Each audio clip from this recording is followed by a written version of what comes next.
Space, the final frontier. These are the continuing voyages of the starship Enterprise. The challenge is to improve yourself, to enrich yourself.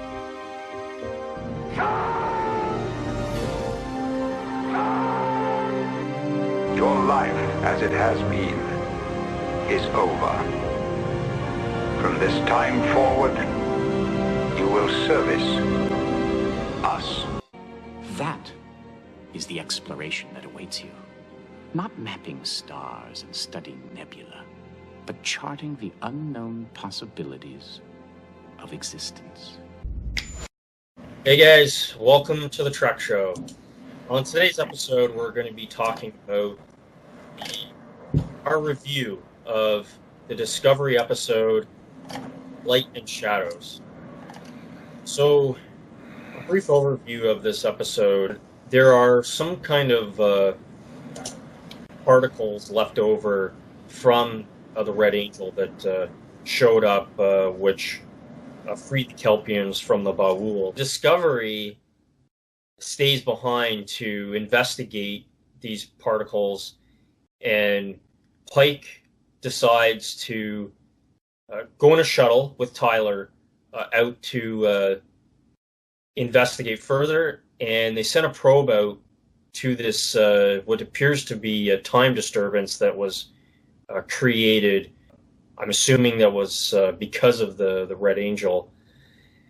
And the probe goes into this time rift or distortion and comes back upgraded. Apparently that it traveled 500 years into the future, and now it looks like a giant squid attacking the shuttle.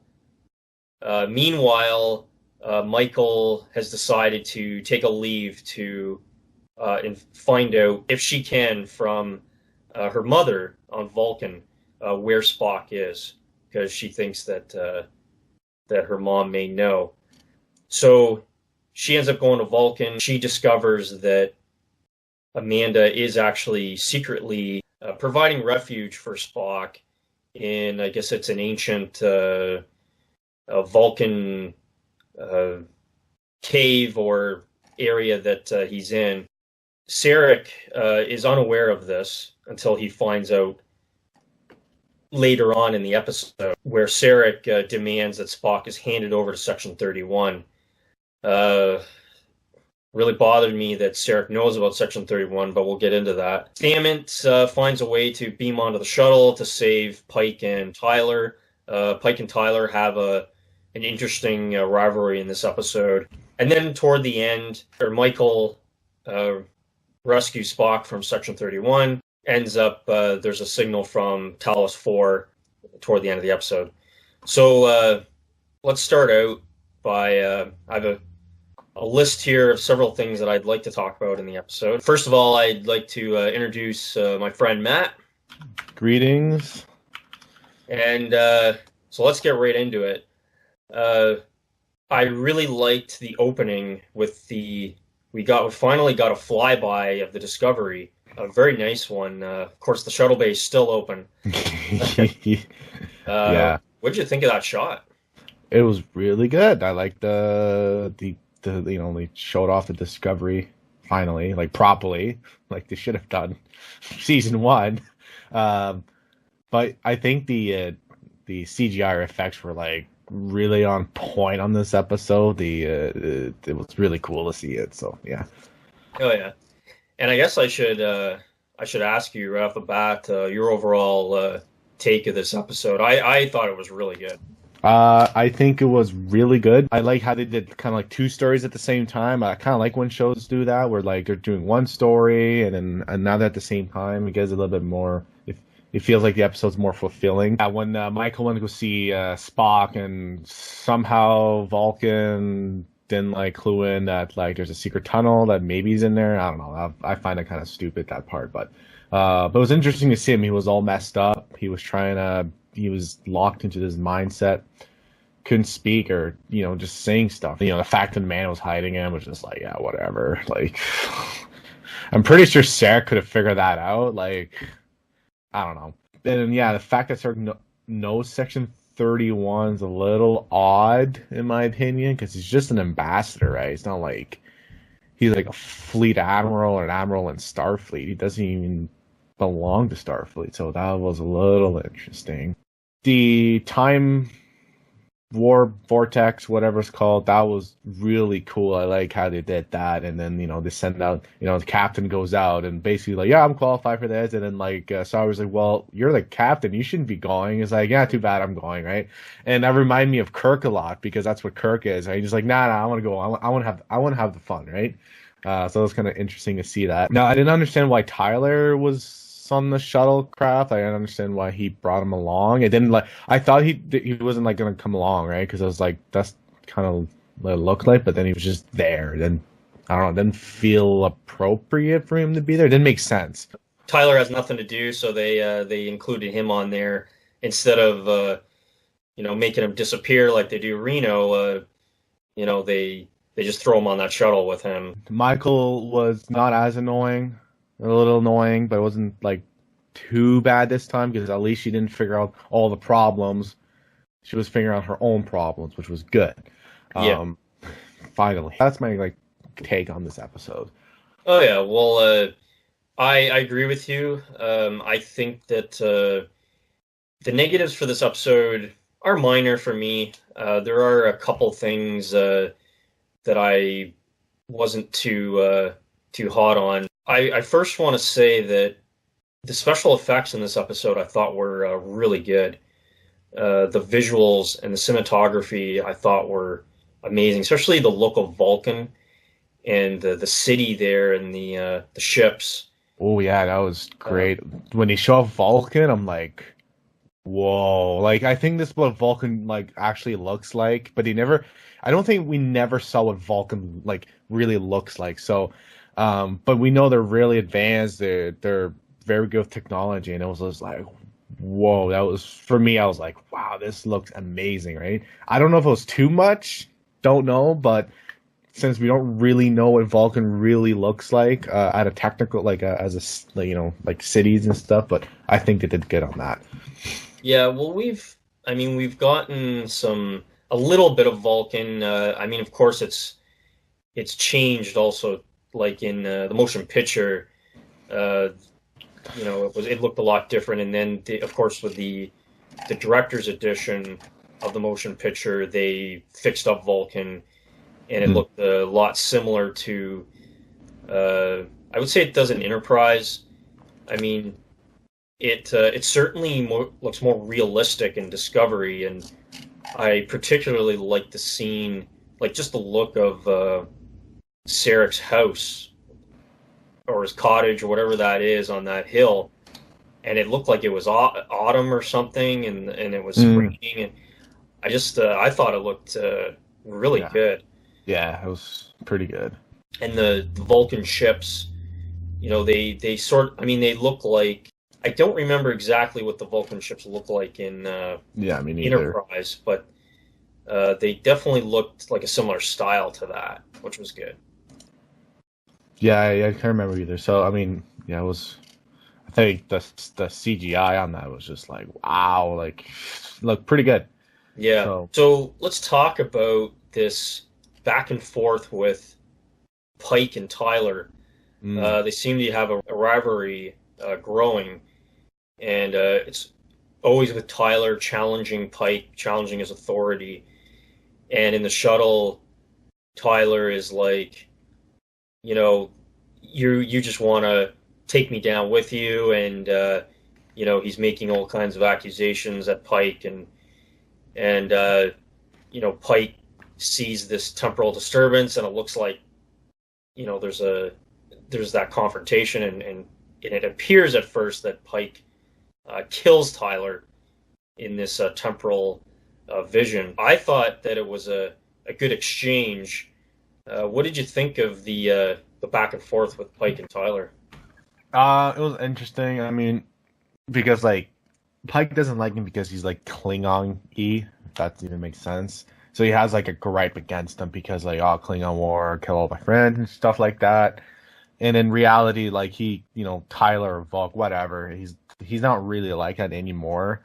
So yeah, there was a lot of tension between them, and I didn't understand why Tyler had to challenge his authority. It didn't really make sense to me because it's like Pike is the captain, and he answers to him as they kind of said that. So it was kind of a weird how they did that. And yeah, the scene where he sees where he sees himself like shooting Tyler, I was like, oh man, does that actually happen? Because like he kind of goes back in the ship, and I was wondering if he was gonna like reach for a weapon and maybe like just shoot him on the spot and get done with it. But then I just went through the scene and then through the episode, and Tyler gets wrapped around with that probe. But then like as soon as I saw that, I'm like, oh okay, so the probe was trying to kill him, and then so that was kind of neat to see that. So yeah, I thought he was gonna die. Like I thought Pike's gonna go like actually like shoot him and stuff, but because you can see like, oh man, what do I do with this? You can see him in his I guess in his eyes, and he's like, shit, like is he gonna kill me? Should I kill him first? So so like that suspense is like, what's gonna happen, right? It was a good scene, but again, I didn't get the point why Tyler was there. He didn't seem to be valuable like for that mission, right? Like they probably could have grabbed like somebody else from the bridge that knows something a little bit more. Maybe they should have grabbed Ensign Tilly or something because she knows maybe time disturbance more. I don't know, right? Like grab a science officer would have made more sense, right? So yeah. Script convenience. They want to throw him in there, give him something to do.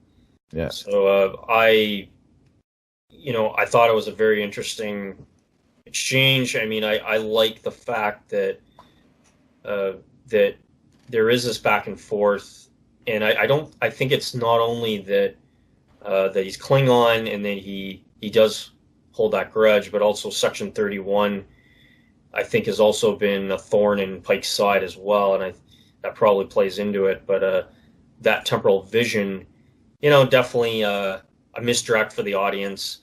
Definitely gets people thinking of, is Pike actually going to kill Tyler? And yeah, I mean, obviously we saw that scene with the probe, and he shoots the probe. I like that. I like the challenge to Pike, and I really like Pike's character and how he deals with that. And I mean, everything that Pike does in the show is great. I mean, it's like we've said before, him and Saru pretty much are carrying the show. I feel. I thought it was pretty good, but yeah, Tyler, them throwing it in there did seem to be. They were looking for something for him to do. Yeah, that's what I felt like. Because it was weird, because like just before the mission, like before like the whole mission started, right? You see like Captain Pike and Tyler like talking and like saying like, "Hey, where's Michael going?" and stuff, and say, "Well, it's personal leave, right?" And he goes into the what do you call it? Turbo lift. And then Tyler doesn't go in, so I'm like, oh, so he's not going there. And then, like, next scene, he's in the shuttlecraft. I was like, wait, what? Yeah. It felt like he was not supposed to go on the mission, then he went. So, like, kind of, that was a little weird when he did that scene. So I feel like there was a scene cut out of that. Yeah, I felt like something was cut out because it's like, wait, what? So, but, not a big deal. It just felt a little bit out of place, but then didn't ruin the episode. It was still, they still made something out of it, so which is fine. Yeah, just a quick reference that I caught is the Vulcan chessboard. Yeah, I saw that in Spock's room when he was a child, I believe. Yep. So I thought that was a really good reference they threw in there. Yeah. Well, it also was on the Enterprise too, right? So, because him and in TOS, Spock and Kirk would play that game, and Kirk would somehow always win. And so, yeah, that was a good little reference to put in there. Yeah, I thought it was good. Let's talk a little bit about Micheal being on Vulcan, and I will say that I actually liked Micheal in this episode. There were some cases of her just being annoying because she knows all the answers, but I felt like instead of it being forced, which I feel like in other episodes, her character to me because everything she do seems forced, it seems like she just knows everything because, that's what's in the script. And in this episode, because she had a clear mission of what she was doing, and then, of course, the relation that she has to Spock and her family, I felt like her purpose in this episode was a little more meaningful. Mm-hmm. And to me, I thought that that she was pretty good in this episode. I think that out of most of the episodes in the entire series, I think that this was probably one of her better ones. She was in it. Hands down, for sure. So yeah, she arrives on Vulcan, meets with her mother and Sarek, and her mother is apparently mad at Micheal, and I didn't catch why that was. Did you do you know why she was mad at Micheal? I don't understand, because remember from a few episodes when Amanda comes aboard the Discovery, and then they're like her and Micheal are like chatting, and then Micheal says, "Oh, I did something to Spock," and then she's like, "What did you do? What'd you do?" It's like, "I did something to Spock," and then she said, "I'm so sorry," or something weird like that. I'm just like, I never understood that scene, so I don't know what Micheal did to Spock that he became all messed up. I don't know, Yeah. right? So I never understood that scene, and as you said, like when she went on Vulcan, she was like mad at her. Like I don't know. I don't understand the relationship between Amanda and Micheal right now. It's like what did Micheal do wrong that I don't understand, right? So there's something wasn't well explained. That seems to be very important. Yeah. I don't know what that is. I feel like there's a couple storylines that have sort of been left behind, like the logic extremists. We never heard from them again. But yeah, I don't know. I'm not sure why that is. Micheal meets with Amanda. She's able to convince her to reveal where Spock is. And somehow. And we see that Spock is in refuge in some ancient Vulcan tunnel somewhere, and he's hanging out there, but he's like all messed up, and he's chattering about I don't know what he's going on about, but he's not in a good state. Yeah, he's all and not there. I liked the scene, and of course Sarek eventually finds out about it. Somehow. I don't know how you found out, though. Yeah, I don't remember either. It's just like on Discovery where he appears and disappears out of nowhere. He just appears in the cave, and there he is. I did like the scene, though, between Amanda and Sarek, and then eventually with Micheal. I thought that was a really nice scene between them. Like, were they arguing or what? Like, kind of arguing a little bit, where like, I care about my children, I sacrifice everything. Like that scene right there. Yeah, the back and forth between Amanda and Sarek. That was really good. And like, I think Amanda, like the actress, she does a really good job. I think she seems to be good as being, the mother of Sarek and all that. So that was a really good scene, just between the family, just going at each other a little bit. It was the kind of, it really shows there's a family problem.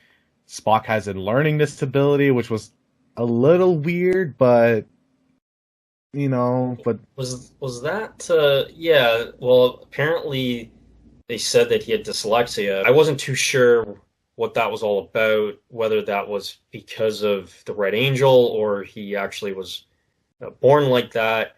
Although they did say a reference which reminded me of the one in Star Trek 2009, is when basically Amanda had brought up to Sarek that Spock was basically discriminated because of his human half. The Vulcans claim that he has a disability because of his human side, which I thought that was a nice reference there, and it really just goes into again of Spock's just his his struggle in life and how he's grown up on Vulcan, and it sounds like he's had to deal with a lot of discovering who he is and fitting in because of his half-human side. So yeah, I don't know what this learning disability is all about, other than the tongue-in-cheek disability that the Vulcans have given him because he's human. So I don't know. I guess we'll find out more about it in the next episode. Another quick reference, when Spock and Tyler are in the shuttle, we hear, it's super quick, you have to really listen, but you hear an original shuttle sound effect from the original series. Really? Yeah, I didn't hear it. It's very quick. You gotta, if it comes and goes. But they threw that in there. I thought that was a really nice touch. What was the sound effect? They doing? Was this some random sound effect, or like a button they press, or what was the? No, it was the sound of the shuttle moving. Like it. Oh, okay, yeah. Okay. You'd have to go back to the original series. I thought the music was really good in the episode as well. I really liked the Section 31 ships too. I think they're pretty cool. Yeah, they have to make it like futuristic or ahead of like Starfleet's technology because it's Section 31. They're supposed to be always ahead of them, right? So I really like their ships. Oh yeah. Now they couldn't find the shuttlecraft. That was kind of like silly in my opinion because they have cloaking technology, so they could have like literally took one ship, put in cloak, just to see if the shuttlecraft was still around the area, right? But we can get that in a little bit more detail. Yeah, we'll get to that in a moment. Stamets, he uses some calculations with the Spore network, and I guess because he's got some of the, I don't know if he has some merging with the network. He's got some Spore. This is DNA in him, yeah. And he's somehow able to transport onto the shuttle because there's some time difference there. Apparently, I think it was a week before that he beamed to the future. I don't remember what it was. He was, I think it was 10 minutes. I think it was in the future. He went to 10 minutes in the future or something like that. Yeah. It was kind of a weird thing, but he used the Micheal network to do the calculations, and he's immune to any of the radiation because of his DNA, which I think was kind of cool. I wish they would have been more in depth in that. Just kind of said oh yeah, Stamets can do this. By the way, it's just like, wait, what? Since when?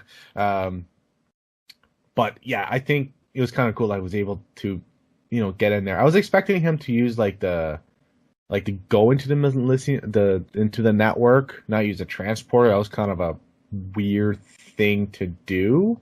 I didn't really understand that part because they're kind of yeah, here's the thing, and I just transported me. It was just like, wait, what? It felt a little quick there. They didn't really explain that part too well, how they just use a transporter to transport them there, because you can't actually transport somebody while moving into another ship that didn't exist yet.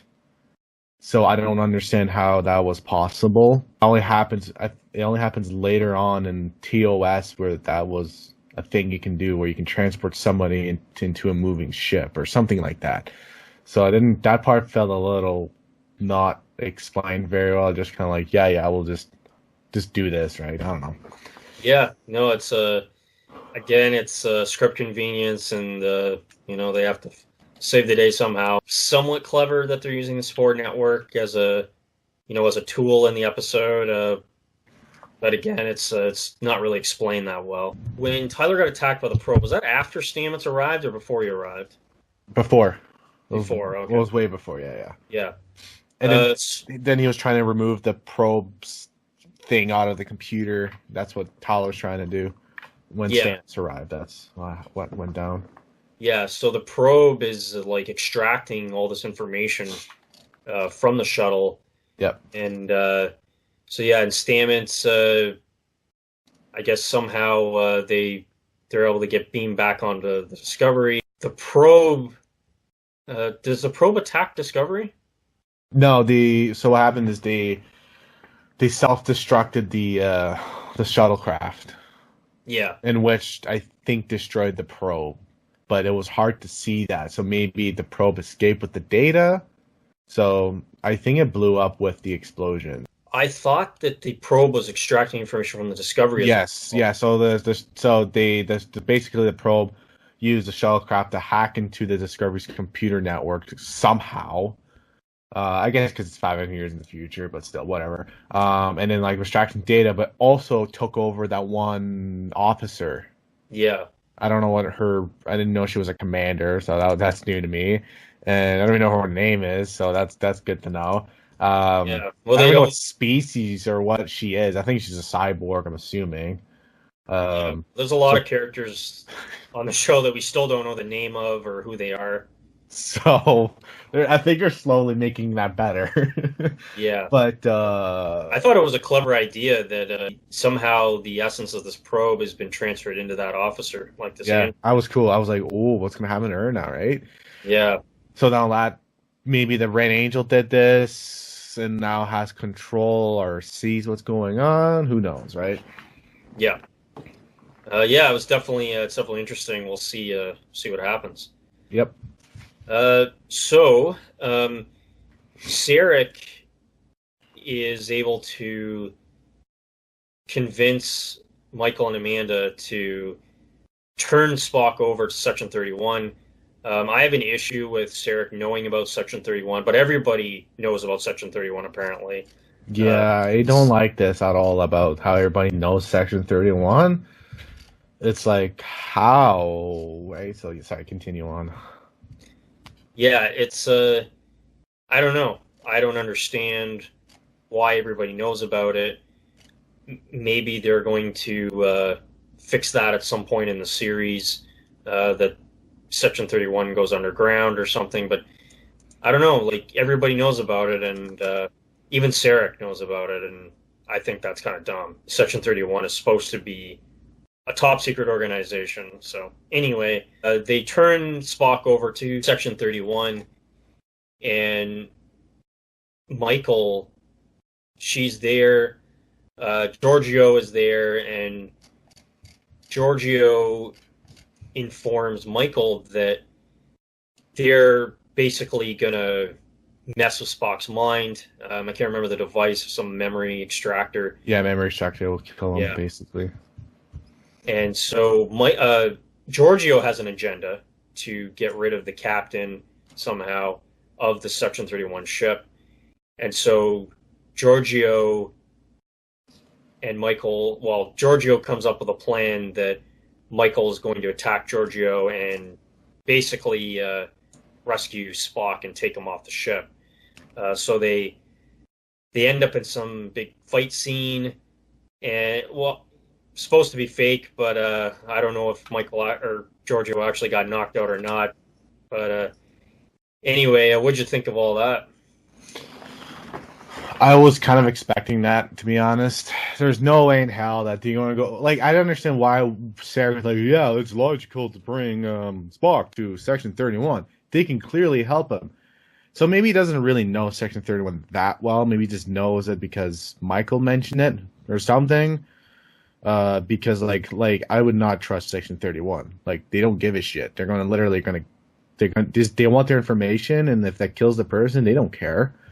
Yeah. So I kind of knew that was going to happen, and like I don't know why they would do that. Like, why would they trust Section 31?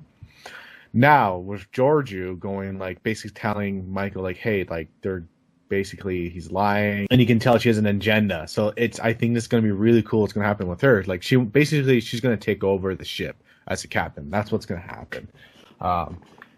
And now because Giorgio knows all this information about the captain, where the captain killed Michael's parents, what's the coincidence of that? Well, very well thought out. I think it's going to be very interesting to see what she's going to do. Now, the whole fight scene and stuff, it was neat, but I don't think she was actually knocked out. I think they're just trying to fake it. But like, the captain kind of knew that, right? Now, the other thing I understand is she took the shuttlecraft and like the doors were open. Like, the shuttlecraft base doors were open. Like, well, that's a running theme in the show. I'm just like, why is these shuttlecraft doors are open all the fucking time? So, well, they're all the shuttle base doors are open now. It's the new trend. So I didn't understand that part. And then, like, I understand maybe, like, they didn't, like, nobody was there. Like, where was the person in charge of the shuttle bay? Like, not there? Like, and, like, somehow she just got immediately warped out, which doesn't make sense because, like, you have to be a certain distance between you can warp because you'll interfere with the other ship's warp bubble. And so it was like, that felt too quick. Like, it didn't feel real. Maybe Section 31 advanced shuttlecrafts, I don't know. But again, they wouldn't have, like, shuttlecrafts going around like Starfleet, right? If they're advanced. So that felt a little odd to me, right? I understand if, like, Georgiou said, like, oh yeah, I've also opened the shuttle bay doors or something, like, said something to, like, make it more real. And that part was a little rushed. I don't think it was well thought of, and yeah. Well, you're forgetting that Michael's a Mary Sue. She can do anything, and the security, and they just sort of disappear when she shows up. So. Yeah. so yeah. I didn't get it too much. It's another, script convenience for Michael that, she can basically get out of any situation with ease. I think that this has been a little bit of a running theme for Discovery, although I will say that I think in the Star Trek franchise in general, there are some episodes where they rely on, some technical term or some kind of easy way out. But I find that in particular, Michael, like you said before, is a jack of all trades, and really she can get out of any situation. So I think for plot convenience, they made it easy for her. So. Yeah, so I didn't feel like completely. And one thing, I don't know if shuttlecrafts had warp capabilities back in TOS, like back in that. Yeah. I don't think they did. Did her shuttle go to warp? Yeah, she really went, immediately when the shuttle exited, it went to warp. Maybe because it's a Section 31 shuttle. Maybe. Again, it's like they don't. I mean, I don't know. Maybe they want to make us make assumptions of this. It's like, oh yeah, we have this, but it's like there's just something odd about it. I don't know. I don't know. It doesn't feel that all that good. That whole scene was just like it felt again a little bit too out of place. But it's not the end of the world. But whatever. So what did you think of the fact that Georgiou revealed that the captain of the Section 31 ship had killed Michael's parents? That apparently is a cover-up. It looks like that's going to be a storyline going forward as well. Yeah. Because we don't know who Michael's parents are. I don't know, what was the story? Like, did they really explain how her parents died? Was it on the planet or something? Or I don't remember. I don't remember either. I find it kind of funny. Why would Section 31 send out this captain who killed Michael's parents and also knows Pike?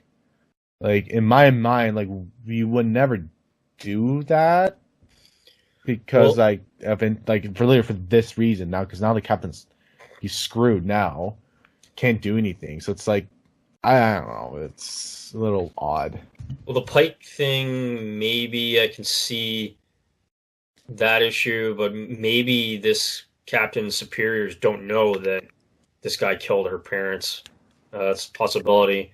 I mean, maybe Discovery has made Section 31 a little more confusing because they're sort of like changing the organization. And yes, we still have that Black Ops part of the organization, but I don't know. It's a little bit confusing about that, and we'll eventually find out. I think you're right, though. I think Georgiou is eventually going to take this guy out somehow, and then that's probably going to lead into the Georgiou series about Section 31. Mm-hmm.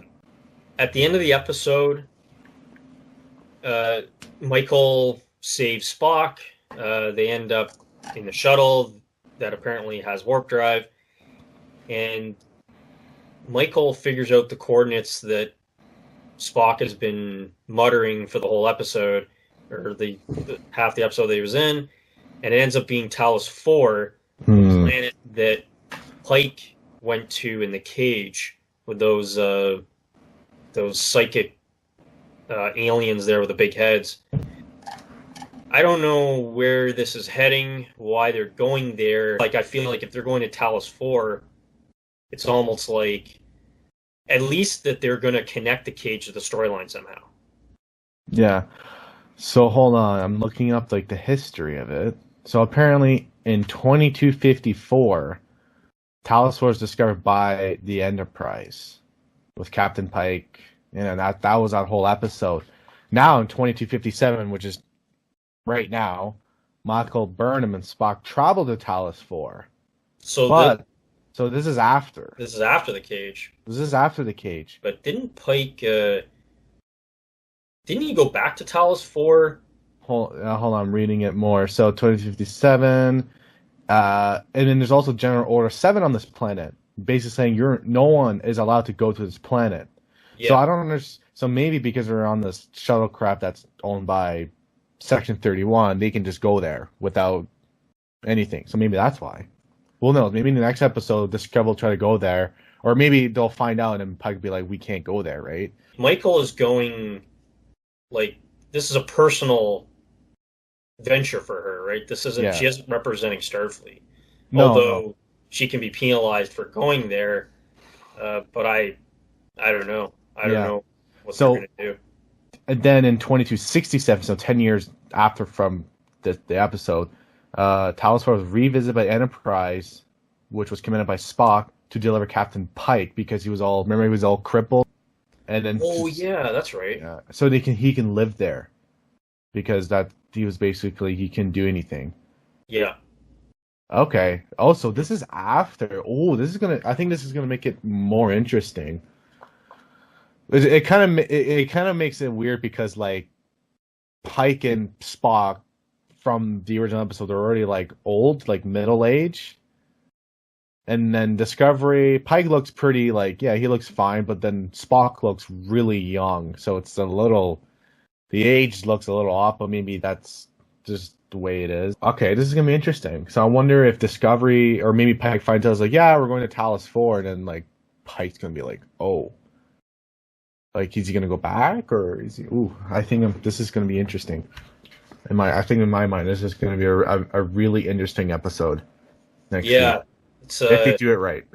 I hope they do. I mean, I think it's obvious they're going to do a connection with the Cage, and I'm going to have to go back and watch the Cage and see what happens there, and then hopefully there'll be some references to that. Overall, in this episode, what would you give it? I think I'll give it this one an 8 out of 10. I still liked it, but again, there was a few things I was like didn't really explain, was a little rushed. But overall, good episode. I think season 2 is they've done a very good job. Season 2, besides episode 3, was probably the worst among all. But they've really, really like done. I think they're doing a much better job, and they're finally realizing that this is what people want. And then I think they're going to the right direction this time with this season. So hopefully for season 3, they'll continue this trend and make this this show really good. So I agree. I also give it an 8 out of 10. I mean, it had a few issues in there that I had a problem with, but overall I thought it was good. I think the Sounds of Thunder for me it's been the best episode in season 2 so far.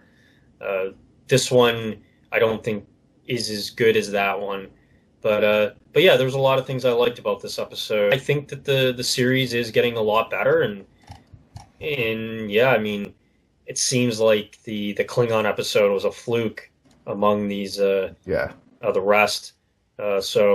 And hopefully down the road they fix the Klingons too, and because it's a running problem with that, and I really hope they do something about it.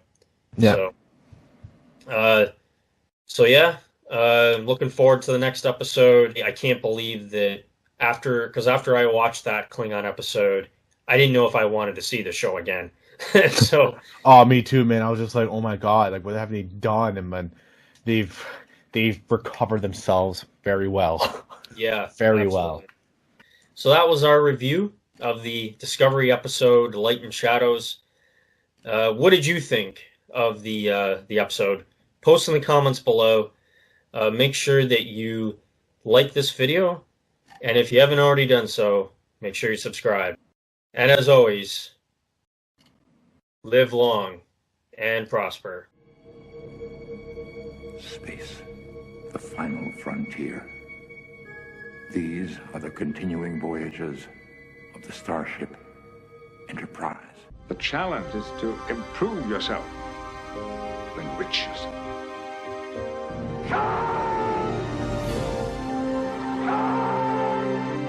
Your life, as it has been, is over. From this time forward, you will service us. That is the exploration that awaits you. Not mapping stars and studying nebula, but charting the unknown possibilities of existence.